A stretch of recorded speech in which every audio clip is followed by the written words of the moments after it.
So I love talking to people, customers, wholesale customers, retail customers, whoever it is, about how products are grown, all the steps between getting a product from its seed to its final end product.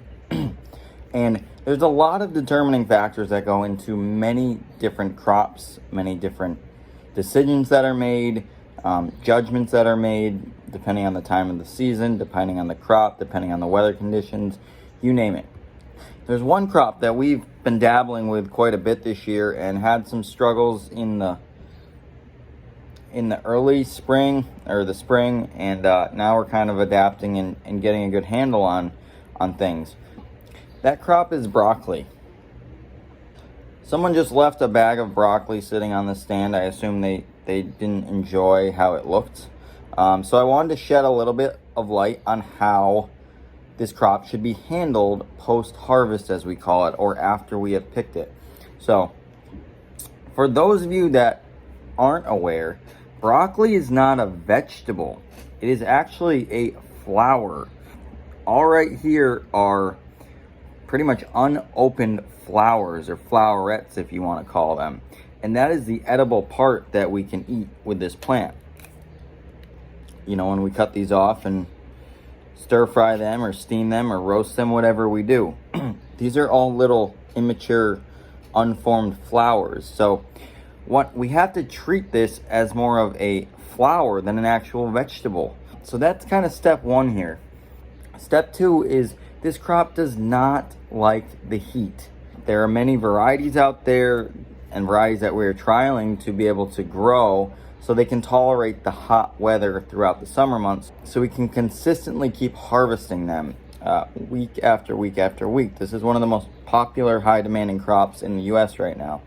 That's one thing we've really been playing with and adapting and kind of working with. But it doesn't like the heat. I don't care if it's June, I don't care if it's September, I don't care if it's October. If the temperature is above 40 degrees, forget about it. This crop's not happy as soon as you cut the life to it. It's also very fast growing, especially in the hot weather, so it's something that we have to demand a lot of attention to. We have to keep on top of it throughout the weeks. It's something we've planned for and thought about in our system for this season. But one thing I want to talk about is the post-harvest handling of broccoli. And there's a couple different ways you can do it. You can go on YouTube and look up how is broccoli actually grown, you know, how do they handle it post-harvest, etc. What we do is we harvest our broccoli as early in the morning as possible, and what we do is we actually put it into bins very carefully. We place each crown or head into bins, and we rush that to the cooler. We have a cooler that sits at a temperature of anywhere from 32 to 34 degrees. Broccoli absolutely loves broccoli, cabbage, beets, parsnips, cole crops, you know, or root crops like that, could sit at 32 degrees forever and love it. So what we're doing is we're taking this broccoli that's pretty warm, because this time of the year it's mid-July now. We're taking this product that's really warm and we're rushing it to the cooler to get that core temperature of this crop down. And what that is going to do is give us a longer longevity of this crop before it gets to your plate.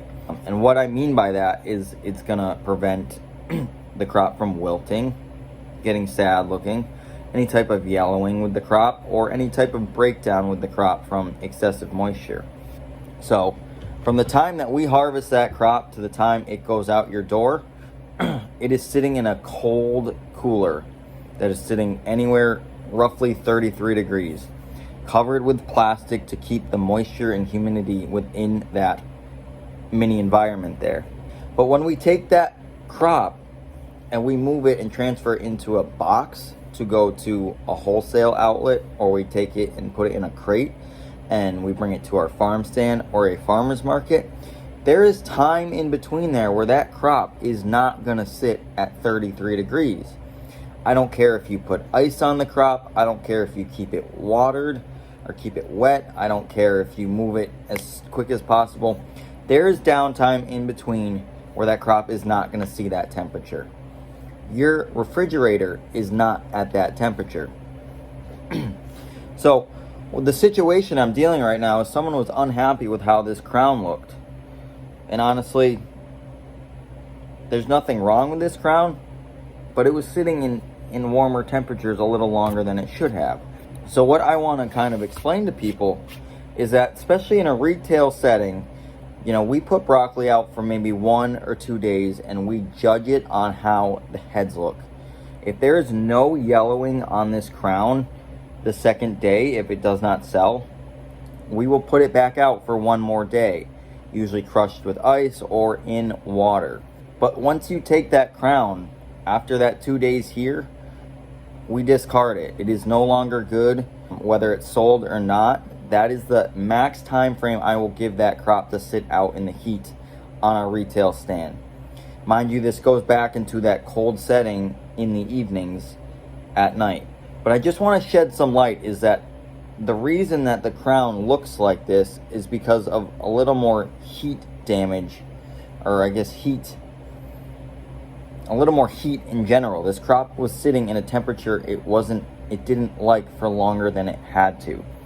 And I just want to shed some light that dealing with a farm stand setting in the middle of summer, we're offering products like this that are just, they're perfect, but they don't last forever. So if you want a nice broccoli head from the farm stand or a retail outlet, come get it first thing in the morning, because it's going to be fresh either right out of the cooler or right out of the field, just like anything else.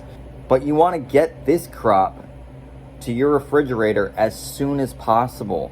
You want to get this crop cooled down from the time you take it from my farm stand or the store back home as soon as possible, because you could deal with a yellowing like this as well. So I just want people to be aware that, like, nothing's perfect, and I find it really silly when people just drop off product that doesn't look perfect after they brought it home. We're dealing with an open-aired outside farm stand. Like, stuff is gonna wilt or go bad faster because it sits in the heat under a shaded tent in water instead of in an actual refrigerator. I'm not asking anyone here to buy the produce that's out there, but these are things that you just kind of have to think about. And having an idea or coming and talking to me and say, hey, I bought this on Wednesday evening and I brought it back and the next day it started to yellow. And I'm going to tell that customer, sure, we will absolutely replace that product. It was probably going to be thrown out that evening anyways because it had sat out for 1 to 2 days already. I'm totally okay with that. I hope that's a little education for you. No vegetable is perfect. No flour is perfect. And these are just things that we have to deal with day in and day out, depending on the weather. If we stick a broccoli head out in late October on the farm stand, I guarantee you that head would probably last 3 or 4 days if it didn't sell, just because the temperature is different, the weather condition is different. You're dealing with a whole nother atmosphere and environment, and that's really huge. But for now, if we have any questions, let's reach out. I'm happy to answer questions. We're learning here too. And that's that. Thanks, guys.